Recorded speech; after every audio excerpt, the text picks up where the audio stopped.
Good evening, everybody. We will learn new topic 7, chapter number 7, uh, Introduction of Microbiology. In this topic, we learn how the microbiology, applied microbiology help us in our day-to-day life, industrial microbiology आणि products. म्हणजे ह्यामध्ये आपण असं शिकणार आहे की micro micro micro म्हणजे तुम्हाला माहिती आहे मायक्रो मिनिंग ऑफ मायक्रो कोणाला माहिती लस मायक्रो आणि मॅक्रो असे दोन असतात. मायक्रो म्हणजे जे आपल्या डोळ्यांनी दिसत नाही असे मायक्रो आणि मॅक्रो म्हणजे लिव्हिंग जे जास्त सेलनी बनलेले असतात जे आपल्याला दिसू शकतात. मायक्रो आणि मॅक्रो असं क्लासिफिकेशन. मायक्रोबायोलॉजी म्हणजे जे सूक्ष्म जीव आहेत ज्यांचं आपल्याला डोळ्यांनी दिसू शकत नाही असे बॅक्टेरिया असतील म्हणजे असतील त्यांचा स्टडी हे ज्याच्यामध्ये केला जातो त्याला मायक्रोबायोलॉजी म्हणतात. तर ह्याच्यामध्ये फक्त तुम्हाला इंट्रोडक्शन आहे मायक्रोबायोलॉजीचं. म्हणजे बायोलॉजीचे परत वेगवेगळे प्रकार आहेत. आपण बायोलॉजी आपण पाहिलं त्याच्यामध्ये झुलॉजी आणि बॉटनी परत दोन पार्ट आहेत बरोबर. बॉटनीमध्ये आपण प्लांटचा स्टडी करतो, झुलॉजीमध्ये ॲनिमल्स यांचा स्टडी करतो आणि मायक्रोबायोलॉजीमध्ये आपण जे डोळ्यांनी दिसत नाहीत अशा मायक्रो ऑर्गॅनिझम जे आहेत त्याचा आपण स्टडी करतो. तर त्यातलं मायक्रो ऑर्गॅनिझम जे कुठले मायक्रोबायोलॉजीचे आहेत त्यांचं इंट्रोडक्शन तुम्हाला हे 7 नंबरचं चॅप्टर आहे. तुम्हाला मायक्रोबायोलॉजी म्हणजे कळलं का काय?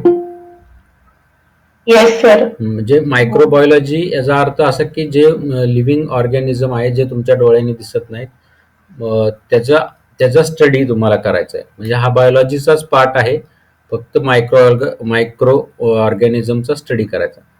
आता आपण आता इव्हॅल्युएशन स्टडी पाहिला बरोबर.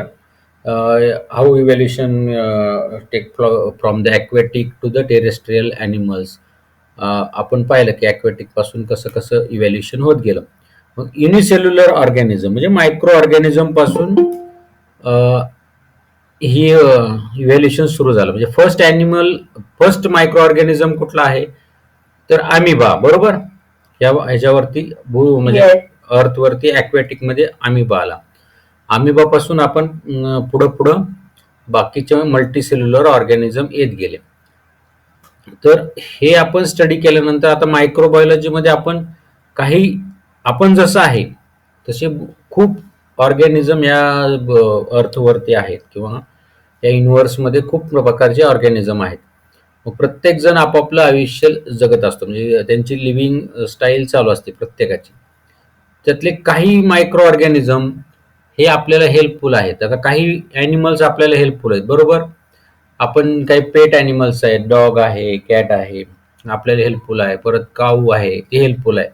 तसं काही मायक्रो ऑर्गॅनिझम आपल्याला हेल्पफुल असतात आणि काही हार्मफुल असतात. आता मायक्रो ऑर्गॅनिझम जर आपण पाहिले त्या मायक्रो ऑर्गॅनिझम मध्ये काही बॅक्टेरिया, व्हायरस असतात, फंगस असतात. त्यातले काही बॅक्टेरिया आणि काही व्हायरस हे आपल्याला हेल्पफुल असतात आणि काही हार्मफुल असतील. आता आपण बघतो की आपण आजारी पडल्यावर एकतर आपल्याला बॅक्टेरियाने अटॅक केलेला असतो किंवा व्हायरसने अटॅक केलेला असतो. तो आपल्या बॉडीमध्ये प्रवेश करतो आणि आपल्या बॉडीचे मग तो आपण आजारी पडतो. मग हे हार्मफुल बॅक्टेरिया किंवा व्हायरसेस आहेत. बॅक्टेरिया आणि काही हार्मफुल आहेत, काही युजफुल आहेत. तर काही आता इतक्या प्रचंड लाखो करोडो व्हायरसेस, आता माझ्या हातावर सुद्धा व्हायरसेस आहेत. मग तुम्ही बसलाय तुमच्या शरीरावरती व्हायरस आहेत, हवेत व्हायरस आहेत. पण प्रत्येक वेळेस व्हायरस बॅक्टेरिया तुम्हाला हार्म करेल का? नाही. जेव्हा त्याला फेवरेबल कंडिशन मिळेल आणि त्याचं मल्टिप्लिकेशन मोठ्या प्रमाणात होईल तेव्हाच तो आपल्याला हार्म करतो, नाहीतर तो आपल्याला हार्म करत नाही. तसंच काही युजफुल असतात. तर युजफुल ऑर्गॅनिझम कुठले आहे, मायक्रो ऑर्गॅनिझम आहे, त्याचा आपल्याला स्टडी ह्या मायक्रोबायोलॉजीमध्ये करायचा आहे.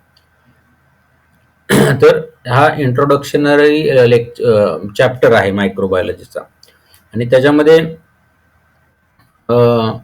तर तुम्हाला तर ह्याच्यातले कुठले मायक्रो ऑर्गॅनिझम आपल्याला युजफुल आहेत आणि हे तुम्हाला आपण नंतर डिस्कस करू.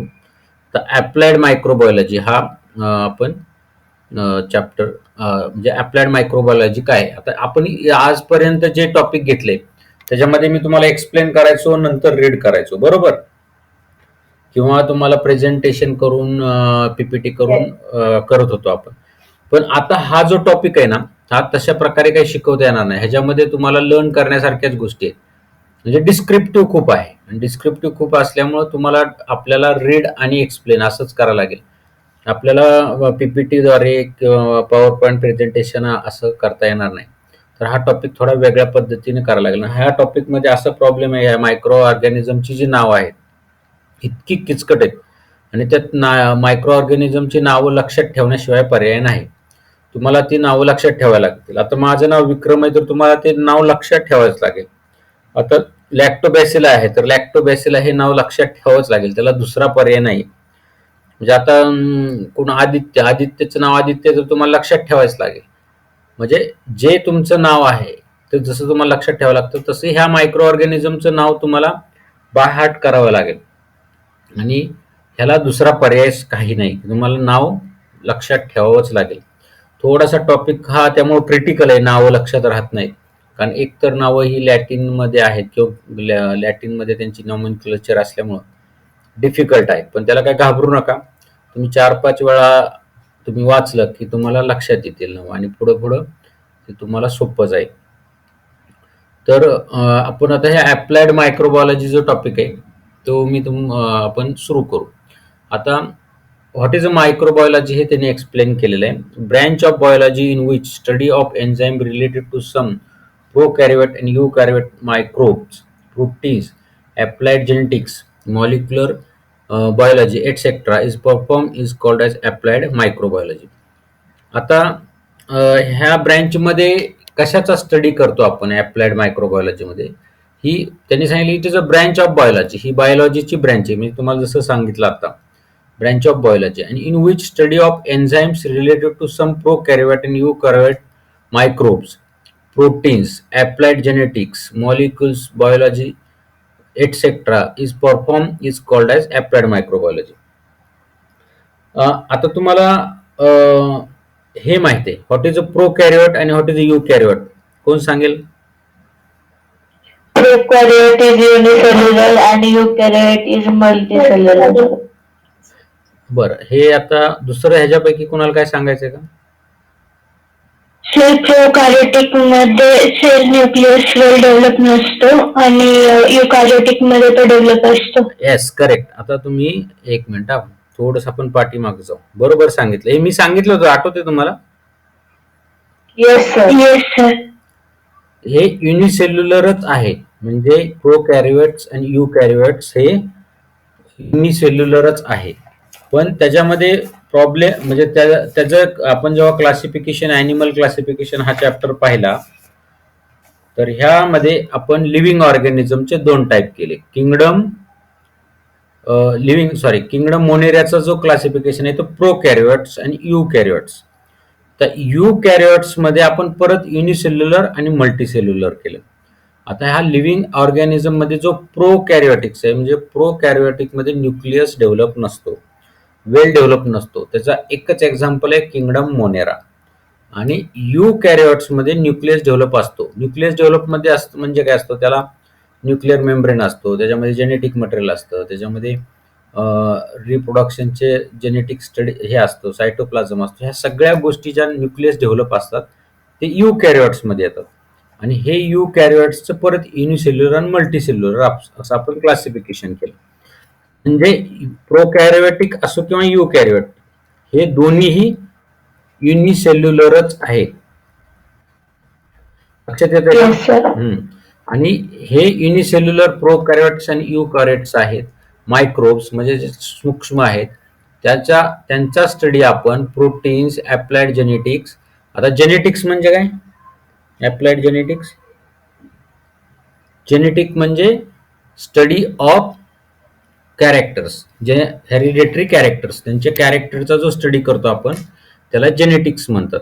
जेनेटिक हेरिडेटरी कॅरेक्टर्स म्हणजे त्याच्या जीनवरती जो आपण बघितलं सेल असते, सेलच्या मध्ये न्यूक्लियस, न्यूक्लियसच्या आतमध्ये जेनेटिक मटेरियल असतं.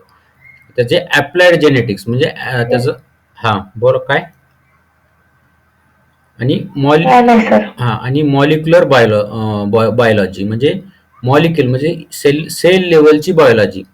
ह्याच्या 8 सेक्ट्रा is perform is called microbiology. म्हणजे ह्यामध्ये तुम्ही जे प्रोकॅरियोटिक युकॅरियोटिक्स आहेत,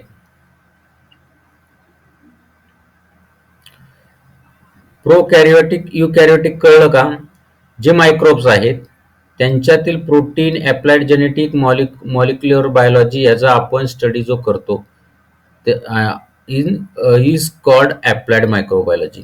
म्हणजे ह्या ज्या स्टडीला अप्लाइड मायक्रोबायोलॉजी असं म्हणतात. एखाद्या वेळेस हा क्वेश्चन येऊ शकतो. व्हॉट इज अप्लाइड मायक्रो हा अप्लाइड जेनेटिक्स म्हणजे नक्की काय आहे? अप्लाइड जेनेटिक्स म्हणजे आता हा जेनेटिक स्टडी आपण केला मायक्रो ऑर्गॅनिझमचा आणि त्याच्या जेनेटिकचा अभ्यास केला. म्हणजे त्याच्यावरती आपण त्याचा डीएनएचं किंवा जेव्हा डीएनए आरएनए असेल त्याच्यावरचे मॅपिंग काढलं.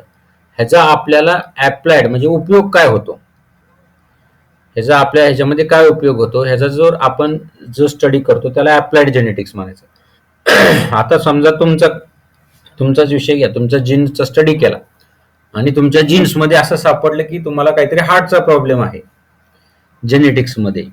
म्हणजे जीन्समध्ये तुम्हाला 30 वर्षांनी 40 वर्षांनी हार्टचा प्रॉब्लेम येणार, तर तो आपण अप्लाइड जेनेटिक्समध्ये केला की आपण त्याचा यूज केला त्या जेनेटिक स्टडीचा.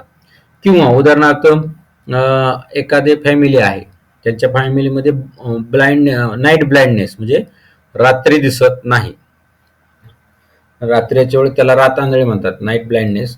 तो पुढच्या जेनेटिक्सला पण तो येणार, जीन्सला त्यांच्या पुढच्या प्रोजेनी म्हणजे ऑफस्प्रिंग त्यांच्यात पण तो येणार. त्याचा जो आपण स्टडी करतो त्याला अप्लाइड जेनेटिक्स म्हणतात. आता ह्या प्रोकॅरियोट आणि युकॅरियोटचे जे जेनेटिक स्टडी आहे आणि जो अप्लाइड आपल्याला आपण उपयोगात आणणार त्याला अप्लाइड जेनेटिक्स. आणि मॉलिक्युलर लेवल बायोलॉजी म्हणजे सेल लेवलची बायोलॉजी, ह्याचा जो स्टडी करतो त्याला आपण अप्लाइड. कुठलं एन्झाईम. आता हे तुम्हाला कुठलीही study of enzyme related to some prokaryote. Enzyme म्हणजे काय, कुठली जी प्रक्रिया असते, आपण कॅटलिस्ट माहिती आहे तुम्हाला, कॅटलिस्ट काय करतो की कुठल्याही प्रोसेसमध्ये भाग घेत नाही पण त्याची तो स्पीड वाढवतो, बरोबर. म्हणजे ती प्रक्रिया तो फास्ट करतो, त्याला कॅटलिस्ट म्हणतात. तसाच रोल एन्झाईमचा आहे. तर एखादी जी प्रक्रिया असते की ती प्रक्रिया करण्यासाठी जे हे वापरलं जातं त्याला एन्झाईम म्हणतात. म्हणजे आता ह्या मायक्रोबायोलॉजी प्रोकॅरियोटिक युकॅरियोटिक्सचा जो त्यांचं परत मल्टिप्लिकेशन आहे, त्यांच्या ह्याच्यामध्ये जे काही एन्झाईम वापरले जातात त्याचा स्टडी, ती प्रक्रिया करण्यासाठी ज्या केमिकल्सचा मेसेंजर म्हणजे केमिकलचा जो आहे की जे आपण त्या वाढवण्यासाठी उपयोग करतो त्याला एन्झाईम म्हणतात. प्रक्रिया करण्यासाठी केमिकल्स म्हणता येईल का आपल्याला त्याला? हा, थोड्याफार प्रमाणात केमिकल्स म्हणता येईल. ओके. तर हे एन्झाईम, यांचा एन्झाईमचा स्टडी ज्याच्यात आपण करतो ते अप्लाइड मायक्रोबायोलॉजी. आणि अप्लाइड मायक्रोबायोलॉजी सोडून अजून भरपूर स्टडी आहेत. किती, आता कोरोना व्हायरस आहे त्याचा स्टडी करायचा, हा मायक्रोबायोलॉजी मध्ये गेला. आणि ज्यावेळेस आपण फक्त त्याचा आपल्याला उपयोग काय आहे, उदाहरणार्थ दुधाचं दही होतं, आपण पाहिलं की दुधापासून दही कसं तयार होतं. तर त्याच्यामध्ये दुधामध्ये कुठलं लॅक्टोज असतं, म्हणजे ग्लुकोजचा प्रकार आहे, लॅक्टोज असतो. आणि तो lactose convert into lactic acid, त्याला मग आपण म्हणतो दुधापासून दही झालं. ही जी प्रक्रिया करतात ना, हे कोण करतं, तर लॅक्टोबॅसिलाई. हे लॅक्टोबॅसिलाई मायक्रो ऑर्गॅनिझम आहे. मग ह्याचा जो आपण स्टडी करतो की दुधाचं दही झालं, आपल्याला त्याचा उपयोग होतो दही करायचा, किंवा ताक झालं, तर ह्याचा जो स्टडी करतो आपण हे अप्लाइड मध्ये येतं, म्हणजे आपल्याला हे उपयोगी आहे. These studies used for society and various products like food, medicine are produced on large scale with the help of microorganism. म्हणजे हा जो स्टडी आपण आपल्या कम्युनिटीसाठी, सोसायटीसाठी उपयोगात आणण्यासाठी जो करतो आपण with the help of micro organism, हे याला आपण अप्लाइड मायक्रोबायोलॉजी म्हणतो. हा टॉपिक कळला का, अप्लाइड मायक्रोबायोलॉजीचं एक्सप्लेनेशन?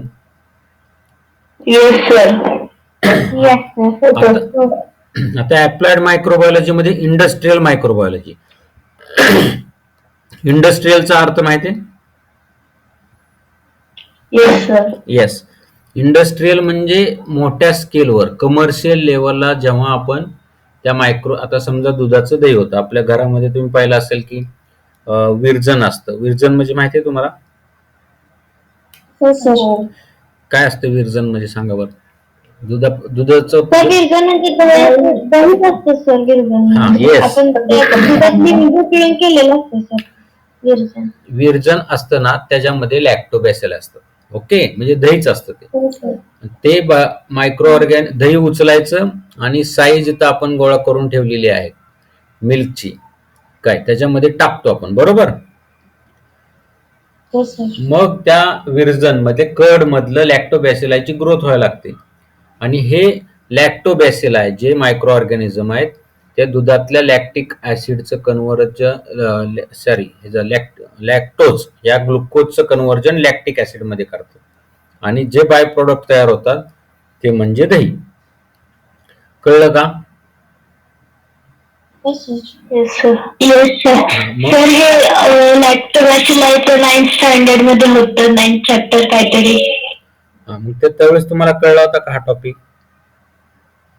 Yes sir. हा, म्हणजे आता फक्त तुम्हाला अप्लाइड फूडचं, आता हे झालं घरच्या घरी घरगुती आपण करतो ते.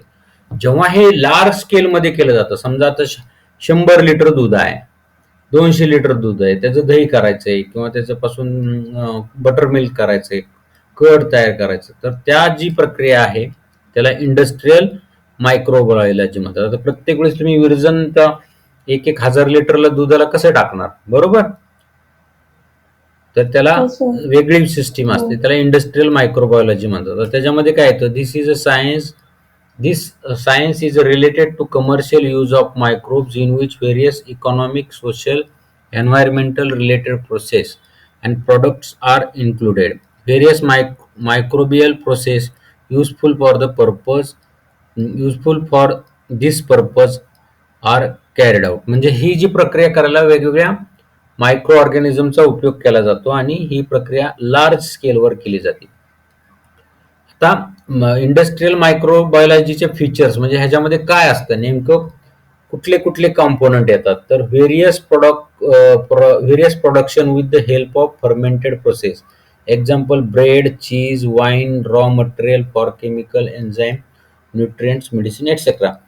आणि use of microbe for garbage management and pollution control. आता इंडस्ट्रीयल मायक्रोबायोलॉजीमध्ये 2 कॉम्पोनंट येतात.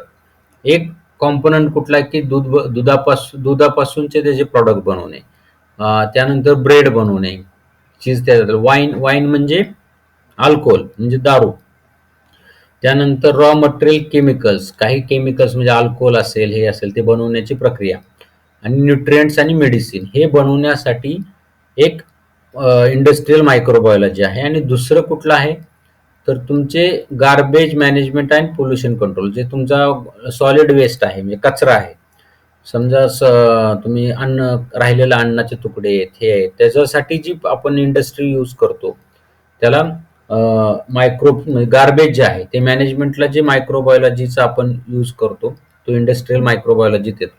म्हणजे फर्स्ट कुठला इंडस्ट्रीयल मायक्रोबायोलॉजीचा फर्स्ट फीचर्स काय तर फर्मेंटेशन. तुम्हाला फर्मेंटेशन ह्याचा अर्थ माहिती आहे? हो सर. फर्मेंटेशन म्हणजे सडणे, नासणे, म्हणजे दूध नासतं, तुम्ही ऐकलं असं, दूध फाटतं असं म्हणतो आपण, त्या प्रोसेसला फर्मेंटेशन म्हणतात. म्हणजे दुधाचं दही होणं ही कसली प्रक्रिया आहे, फर्मेंटेशन. इडली डोसा घरी करत असतील त्याच्यामध्ये इडली असं फसफसतं, तुम्ही बघितलं का ते? हा, तर ती जी प्रक्रिया आहे त्याला काय म्हणतात, फर्मेंटेशन. ब्रेड बनवताना पण तेच आहे, चीज बनवताना तेच आहे, वाईन म्हणजे दारू बनवताना पण तीच प्रक्रिया आहे. रॉ मटेरियल फॉर केमिकल्स म्हणजे खूप वेगवेगळ्या केमिकलला रॉ मटेरियल लागणार आहे, त्याच्यामध्ये पण हीच प्रक्रिया आहे. आणि वेगवेगळे एन्झाईम, न्यूट्रिएंट्स आणि मेडिसिन, ह्या व्हेरियस प्रोडक्शन इंडस्ट्रीयल मायक्रोबायोलॉजीत येतं.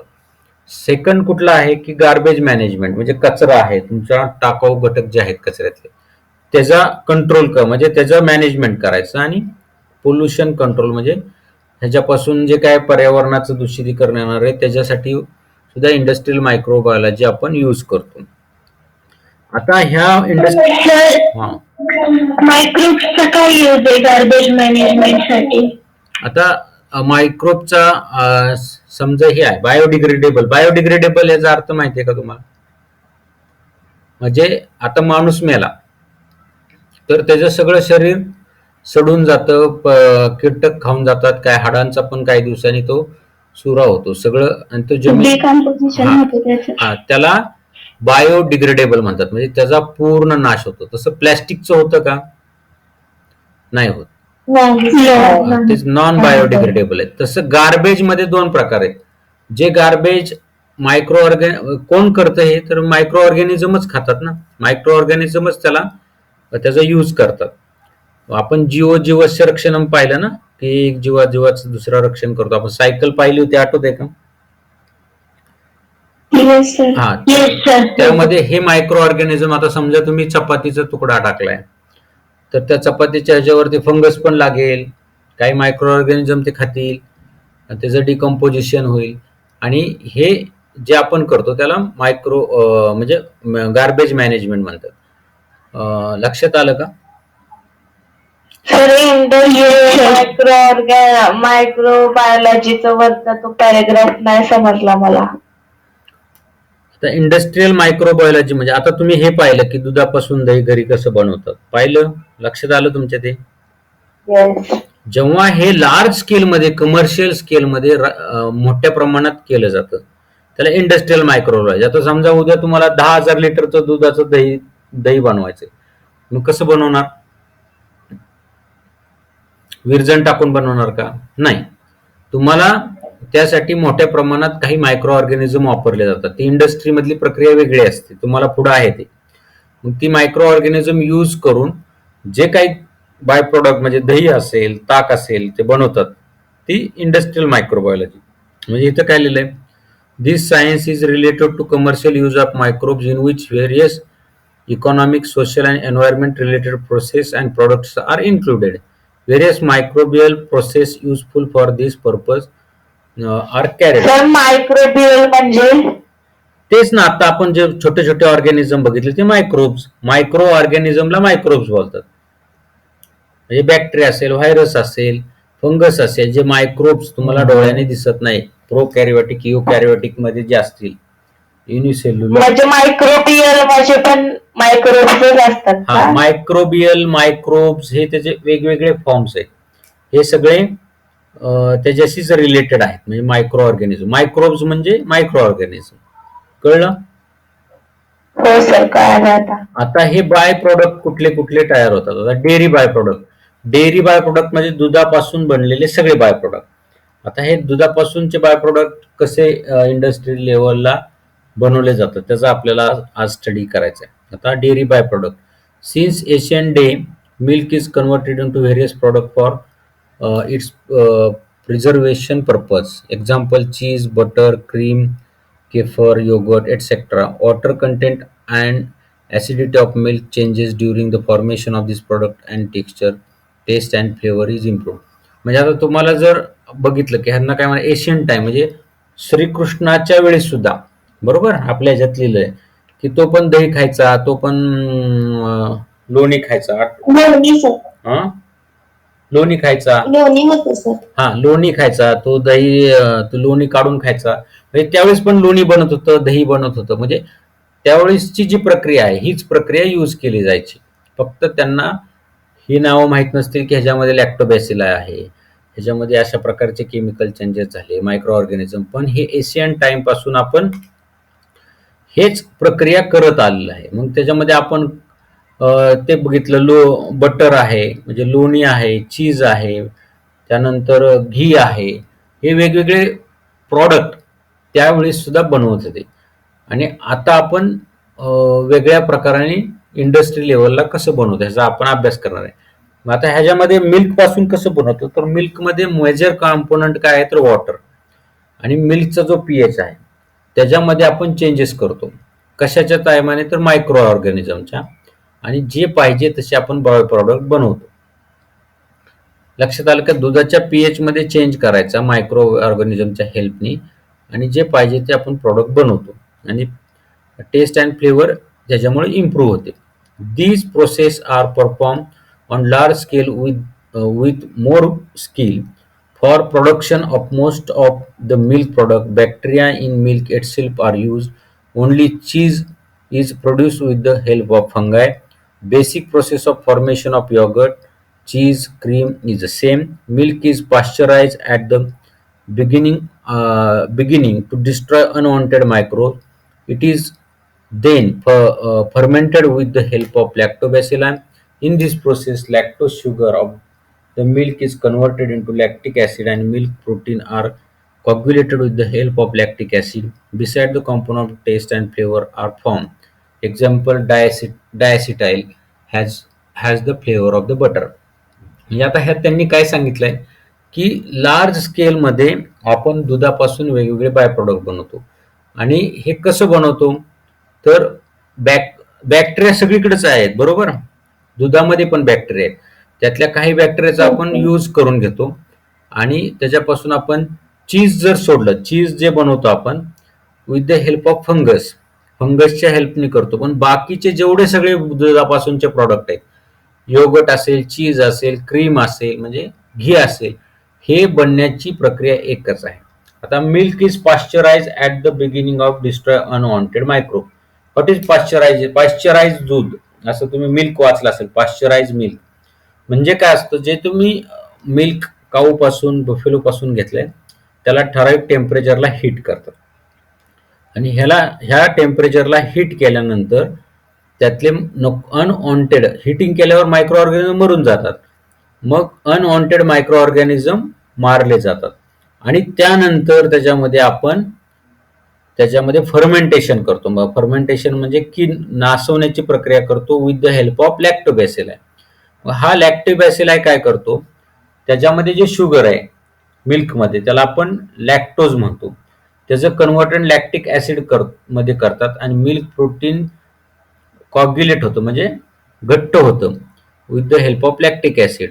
आणि हे जे कॉम्पोनंट तयार होतो, जे काय तयार होतं त्याचा जो फ्लेवर असतो तो डायसिटल सारखा फ्लेवर म्हणजे बटरला असतो. म्हणजे तुम्ही बटर जर बघितलं, बटरला जो फ्लेवर म्हणजे चव असते किंवा ती चव असते ती डायसिटाईल. म्हणजे आता हे डायसिटाईल काय आहे तर ते एक प्रकारचं केमिकल कंपाऊंड आहे, त्याची जसा फ्लेवर म्हणजे तुम्हाला बटरचा फ्लेवर माहिती आहे, सेम डायसिटाईलचा फ्लेवर असतो.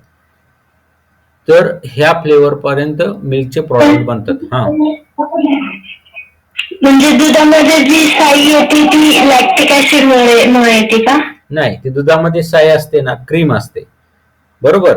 ही साई आपण काढतो बरोबर, एका भांड्यात ठेवतो, त्याच्यामध्ये आपण विरजण टाकतो बरोबर का.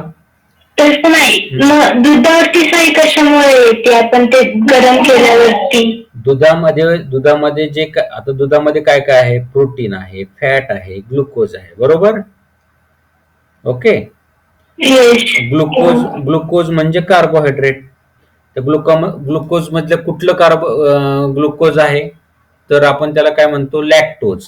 लॅक्टोज हे कार्बोहायड्रेट आहे. त्यानंतर त्यात प्रोटीन पण आहे, फॅट्स पण आहे.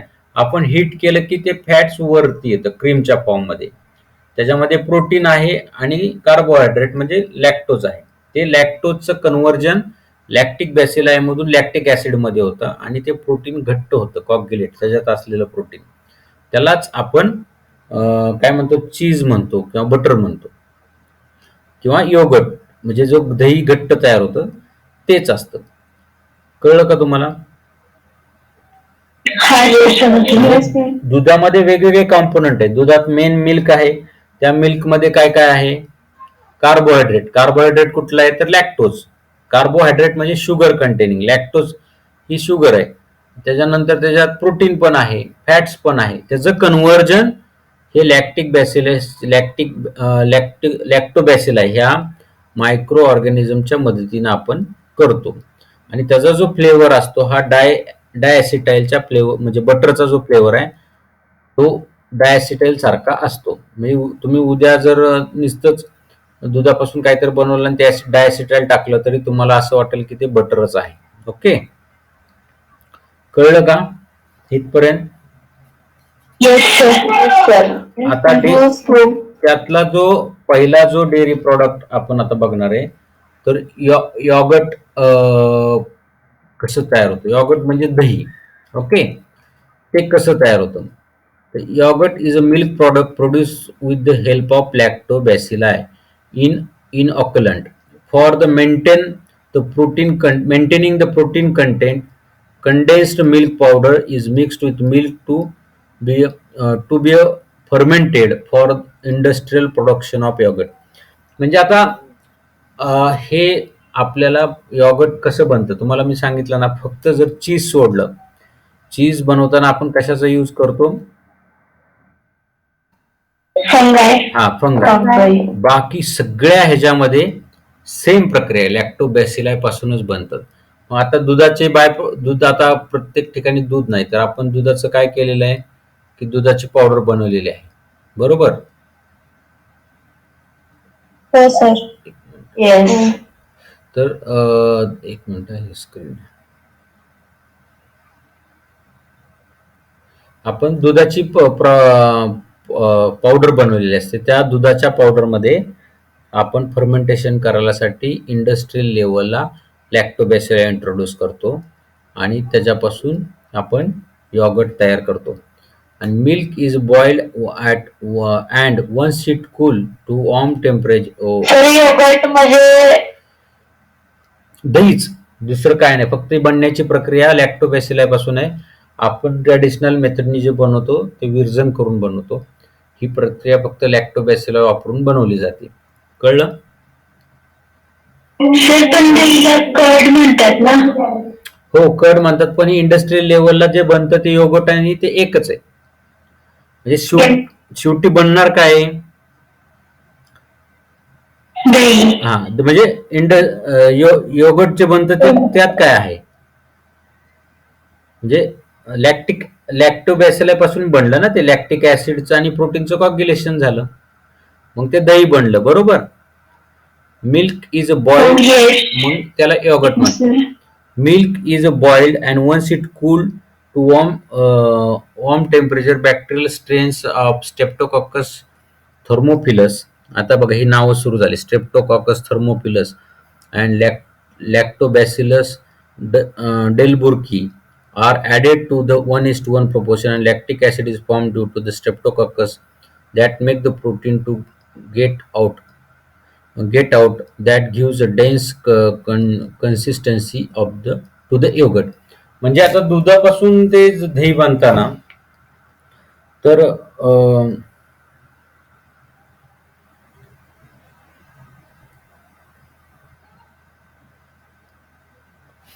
दुधापासून दही बांधताना जी प्रक्रिया केली जाते. आता ह्याच्यामध्ये यॉगर्ट बनण्याची प्रक्रिया त्यांनी दिली की मिल्क बॉईल करायचं, त्याचं warm cool to the warm, म्हणजे वॉर्म कोमट दूध झालं की त्याच्यामध्ये आपण 2 बॅक्टेरिया ऍड करतो. बॅक्टेरिया स्ट्रेन, एक स्ट्रेप्टोकॉकस थर्मोफिलस आणि लॅक्टोबॅसिलस डेल्बुर्की. कुठल्या प्रमाणात 1:1, म्हणजे 1000 जर स्ट्रेप्टोकॉकस थर्मोफिलस घेतले तर 1000 लॅक्टोबॅसिलस डेल्बुर्की घ्यायचे. दोन्ही 1:1 मध्ये घ्यायचं. ते काय करणार, हे proportion lactic acid is form due to Streptococcus. यातला स्ट्रेप्टोकॉकस लॅक्टिक ऍसिड तयार करतो आणि प्रोटीन जे आहे त्यातलं ते protein converted in to the yogurt, म्हणजे त्या प्रोटीनचं घट्ट असं यॉगर्ट म्हणजे दह्यात रूपांतर होतं. हे 2 मायक्रो ऑर्गॅनिझम वापरून यॉगर्ट इंडस्ट्रियल लेवलला बनवलं जातं 1:1 प्रमाणात. हे तुम्हाला कळलंय का. हे यॉगर्ट प्रोडक्शन कसं होतं. यासाठी तुम्हाला फक्त ही दोन नावं लक्षात ठेवायला. कुठले मायक्रो ऑर्गॅनिझम वापरतात, स्ट्रेप्टोकॉकस थर्मोफिलस आणि लॅक्टोबॅसिलस डेल्बुर्की. कळलंय का. हे दही घट्ट का होतं तर त्या प्रोटीनचं कॉग्युलेशन होतं, ते कंडेन्स होतं म्हणजे असं घट्ट होतं आणि त्याचा यॉगर्ट तयार होतो. त्यानंतर आता यॉगर्टच दह्यामधलं काय, दह्यात पातळ पातळ येतं, घट्ट झालं थोडस पातळ लेअर असतो. हा, ते पाणी असतं ना, वॉटर. मेन म्हणजे कॉम्पोनंट. दुधापासून ते वेगळं होतं का? हा, वेगळं होतं ना. दुधातलं पाणी असतं ना, दुधात पण पाणी पाणी दुधातलं पाणी तेवढंच पाणी होतं. पाणी हा मेन कॉम्पोनंट आहेच ना. त्या पाण्यामध्ये काय काय आहे? एक म्हणजे त्याच्यामध्ये लॅक्टोज आहे, बरोबर, प्रोटीन आहे, फॅट आहे. हे सगळं सेपरेट होतं या प्रक्रियेमध्ये. म्हणजे जो काय तो स्ट्रेप्टोकॉकस थर्मोफिलिया आणि लॅक्टोबॅसिलस डिल्बुर्की जे आहे, हे त्याच्यात ऍड केलं की अशा फास्टली ते वाढत जातात आणि हे सगळं कन्व्हर्जन करत जातात ते लॅक्टिक ऍसिडचं. म्हणजे लॅक्टिक ऍसिड फॉर्म होतं त्याचं आणि त्याच्यामध्ये योगर्ट तयार होतं. योगर्ट काय, तर त्या प्रोटीनचं कॉग्युलेशन होतं, त्यातल्या प्रोटीनचं कन्व्हर्जन, नथिंग बट योगर्ट तयार होतं. कळलं का तुम्हाला? हो. आता ऍसिटल्डिहाइड लाईक कॉम्पाऊंड. ऍसिटल्डिहाइड तुम्ही ऐकलं काय कुठे? ऍसिटल्डिहाइड केमिस्ट्रीमध्ये? Yes sir. No sir. मला वाटतं तुम्हाला सर ऍसिटिल कोएन्झाइम ए ऐकलंय. हा, ऍसिटल कोएन्झाइमचं पुढचं ऍसिटल्डिहाइड तयार होतं त्याच्यापासून, बरोबर. आपण ऍसिटल कोएन्झाइम ए पाहिलं होतं. कुठं पाहिलं होतं? ते ग्लायकोलिसिस पायरुव्हिक पासून ते ऍसिटिल कोएन्झाइम मध्ये कन्वर्ट होतं. येस, ते ऍसिटल. PCA. हा, बरोबर. हे acetaldehyde like compounds are form due to lactobacilli that gives characteristic to the yogurt. म्हणजे दह्याला जी टेस्ट येते ऍसिटल्डाइड, ती कशामुळे होते? तर लॅक्टोबॅसिलाई जे आहे ते त्याला टेस्ट आहे. म्हणजे acetaldehyde compound are form due to the lactobacilli. हे लॅक्टोबॅसिलाई ऍसिटल्डिहाइड तयार करतात आणि मग त्या योगर्टला ते टेस्ट येते. Nowadays various fruit juice. Acetaldehyde म्हणजे काय? ऍसिटल्डिहाइड म्हणजे एक केमिकल कॉम्पोनंट सारखं आहे. त्याला तुम्हाला दह्याला जी टेस्ट असते ना, आंबट वगैरे अशी असते ना दह्याची टेस्ट, काय ती टेस्ट म्हणजे acetaldehyde. Nowadays various fruit juice are form with the yogurt to to impart different flavours. म्हणजे आता हे योगर्ट वापरून वेगवेगळे फ्लेवर तुम्हाला दिले जातात. स्ट्रॉबेरी फ्लेवर, बनाना योगर्ट, त्यानंतर स्ट्रॉबेरी योगर्ट आणि self like yogurt and it's probiotic property can be improved by pasteurisation. म्हणजे काय, ह्याचा अर्थ असा की वेगवेगळे योगर्टचे फ्लेवर बनवले जातात आणि ते फ्लेवर जे आहेत ते तुम्हाला बनाना योगर्ट्स, स्ट्रॉबेरी योगर्ट्स आता मिळतात मार्केटमध्ये. शेल्फ लाईक योगर्ट म्हणजे आपण आता दुधापासून बघितलं ते. आणि it's probiotic property can be improved by pasteurisation. म्हणजे पाश्चरायझेशन मी तुम्हाला सांगितलं की त्याची प्रोबायोटिक प्रॉपर्टी म्हणजे त्या पाश्चरायझेशन मध्ये काय करतात, मिल्कला हीट करतात आणि त्यातले नको असलेले मायक्रो ऑर्गॅनिझम डेड होतात आणि त्याची ती प्रॉपर्टी आपण प्रोबायोटिक म्हणजे आपल्याला जे चांगले मायक्रो ऑर्गॅनिझम आहेत त्याचा आपण यूज करून घेतो, त्याला प्रोबायोटिक प्रॉपर्टी म्हणतात आणि आपण ते बाय प्रोडक्ट बनवतो. आता योगर्ट प्रोडक्शन कळलंय का तुम्हाला? ह्याच्यामध्ये फक्त एकच लक्षात ठेवायचंय, कुठले दोन अवघड नावं, स्ट्रेप्टोकॉकस थर्मोफिलिया आणि ऍसिटल्डिहाइड. नाही, लॅक्टोबॅसिलस डिल्बुर्की. कुठले वापरले जातात? लॅक्टोबॅसिलाई डिल्बुर्की आणि स्टेफिलोकॉकस थर्मोफिलस हे दोन मायक्रो ऑर्गॅनिझम आपण यूज करतो मिल्क पासून बाय प्रोडक्ट तयार करताना. हे योगर्ट प्रोडक्ट कळलंय का तुम्हाला? Yes sir. याच्यात काही शंका? No sir. हा, आता नेक्स्ट आहे by product butter. Two types of butter like sweet cream and culture are produced on the large scale. Microbes are used for production of culture variety. Culture म्हणजे काय? त्याच्यात बदल करून. कल्चरचा अर्थ कळतो का तुम्हाला? कल्चर्ड म्हणजे त्याच्यामध्ये आपण काय बदल केला. म्हणजे बटर बनवायच्या दोन butter like sweet cream and cultured are produced. म्हणजे त्याच्या बटर लाईक स्वीट क्रीम म्हणजे गोड क्रीम म्हणजे वरचा जो लेअर असतो ना त्याला क्रीम म्हणतात. तर साई थोडक्यात. किंवा लोणी. हॅलो. Yes sir. तर क्रीम म्हणजे लोणी पण होऊ शकतं आणि साई पण होऊ शकतं. लक्षात ठेवा की म्हणजे आपल्याकडं जर लोणी बनवायची जी प्रक्रिया आहे ना ह्या केमिकलच्या ह्याच्यात जास्त येत नाही. कशामध्ये? योगर्ट बनवण्यामध्ये. पण आपण जे ट्रॅडिशनल म्हणजे आता एशियंट काळापासून जे बनवतो ना घरात त्याच्यामध्ये आपण लोणी वगैरे करतो. पण ह्या बाय प्रोडक्ट मध्ये तसं येत नाही लोणी. क्रीमचा अर्थ दोन्ही होऊ शकतो. एकतर लोणी किंवा साई. आणि culture are produce on large scale. Microbes are use to for production of culture variety. म्हणजे बटर म्हणजे काय की वरची क्रीम. क्रीम लक्षात आलं का? लोणी थोडक्यात. किंवा साई म्हणण्यापेक्षा लोणीच म्हणावं लागेल कारण लोणी हे कन्व्हर्टेड फॉर्म आहे. कळलं? आता चीज येस सर. आता चीज कसं बनवलं? चीज कसं बनवायचं इंडस्ट्रियल लेवलला त्याची प्रक्रिया दिलेली आहे. Cheese is produce on large scale from the abundantly available cow milk all over the world.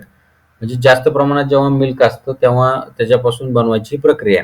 First chemical and micro biological test of milk are perform. Some colour and microbes like lactobacilli परत नाव आलं lactobacilli lactis, then lactobacilli cremoris and Staphylococcus thermophilia are mixed with milk. It imparted sourness to the milk, and after this to impart the dense texture, whey needs to. Sir आवाज break होतोय sir. एक आता येतोय का? Sir खूप break होतोय आवाज तुमचा. नो सर खूप ब्रेक होतोय. आता येतोय का? एक मिनिट. आता आवाज लागले का? सर आवाज नाही येत. एकच मिनिट. No sir. नाही सर ब्रेक होत. आता येतोय का आवाज? आता आवाज येतोय? तर ऍक्च्युली काय करतात चीज बनवताना मिल्क मध्ये डायरेक्ट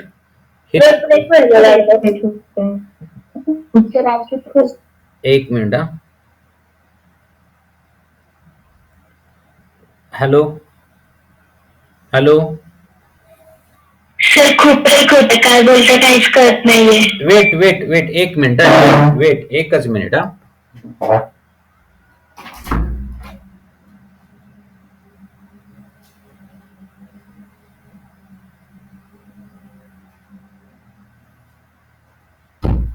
वेट.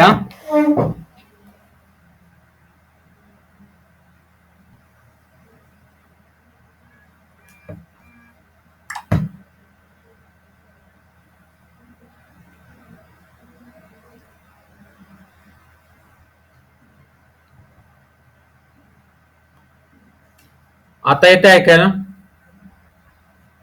हॅलो. ऐकायला येते का? Yes sir.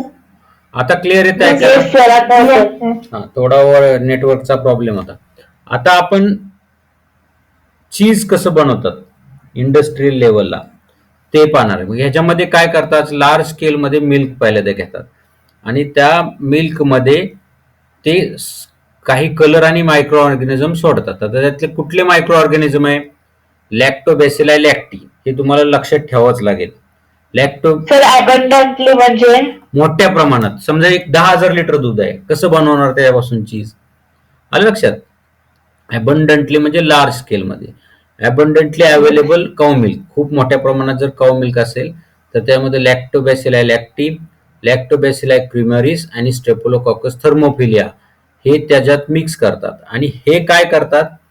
त्या असलेल्या लॅक्टिक म्हणजे त्याचं लॅक्टिक ऍसिड तयार करतात. लॅक्टोबॅसिलाई हे मायक्रो ऑर्गॅनिझम मिल्क मध्ये त्याचा पीएच चेंज करतात आणि त्याच्यातलं जे प्रोटीन आहे ते प्रोटीन डेन्स तयार होतं. त्याला आपण काय म्हणतो? चीज म्हणतो. म्हणजे त्याचं प्रोटीन तयार जे होतं घट्ट त्याला योगर्ट. तुम्ही वे प्रोटीन ऐकले का? वे ऐकले का? वे नाही. आता ते जिमला वगैरे जातात ना त्यांना माहित असतं वे प्रोटीन. तर ते त्या वे नीड्स टू बी रिमूव्ह, म्हणजे वॉटर जे असतं ना, वे वे म्हणलेलं असतं, म्हणजे योगर्ट मधलं वॉटर काढून टाकतात. हम्म? आणि ते ते जे जे प्रोटीन तयार होतं त्याला वे प्रोटीन असं म्हणतात. मग ते वे नीड्स टू बी रिमूव्ह, म्हणजे त्या योगर्ट मधलं पाणी काढून टाकायचं, जे तयार होतं ते चीज. तुम्हाला एवढंच लक्षात ठेवायचं की मिल्क मध्ये 3 कुठले मायक्रो ऑर्गॅनिझम टाकणार आहे, तर लॅक्टोबॅसिला लॅक्टी, लॅक्टोबॅसिला क्रिमरिस आणि स्ट्रेप्टोकोकस थर्मोफिलिया. आणि आपण योगर्ट मध्ये, दह्यामध्ये काय बघितलं होतं, कुठले असतात 2, स्ट्रेप्टोकोकस थर्मोफिलिया, डेलबुर्गी.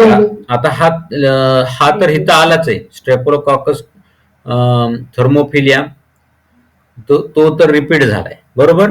स्ट्रेप्टोकोकस थर्मोफिलिया ह्याच्यात रिपीट झालाय, फक्त लॅक्टोबॅसिलाय लॅक्टी, लॅक्टोबॅसिलाय क्रिमोरिस हे वेगवेगळे मायक्रो ऑर्गॅनिझम आहेत आणि त्याच्यापासून चीज बनवलं जातं. हा काय? आवाज आवाज काय काय म्हणते? काय? सर ते नाव सांगत होती. ओके, ते नाव अवघड आहेत, तुम्हाला नावं लक्षातच ठेवावं लागतील, त्याला काही पर्याय नाही. Lactobacillus lactis, Lactobacillus cremoris, Streptococcus thermophilia. काय काय लोकांना इंटरेस्ट असतो नवीन नवीन नावं लक्षात ठेवायची. तुम्ही आता हे इंटरेस्ट निर्माण करा, ही नवीन नावं. तेच तेच नावं ऐकून बोर झाला असाल ना तुम्ही, मराठी नावं जरा बाहेरची नावं लक्षात ठेवा, स्ट्रेप्टोकोकस थर्मोफिलिया वगैरे. An enzyme rennet obtained from the alimentary canal of the cattle was being traditionally used earlier. म्हणजे पूर्वी काय करायचे, कॅटल जे असतात, म्हणजे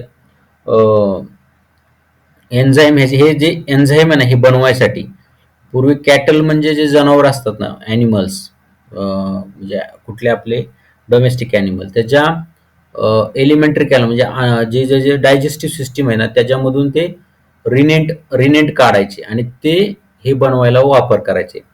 मग ते आणि त्याच्या जीआयटी ट्रॅक म्हणजे गॅस्ट्रोइंटेस्टिनल ट्रॅक, म्हणजे त्याचे जे पचन संस्थेत जे मायक्रोब्स आहेत ते फक्त त्यात ऍड करत होते.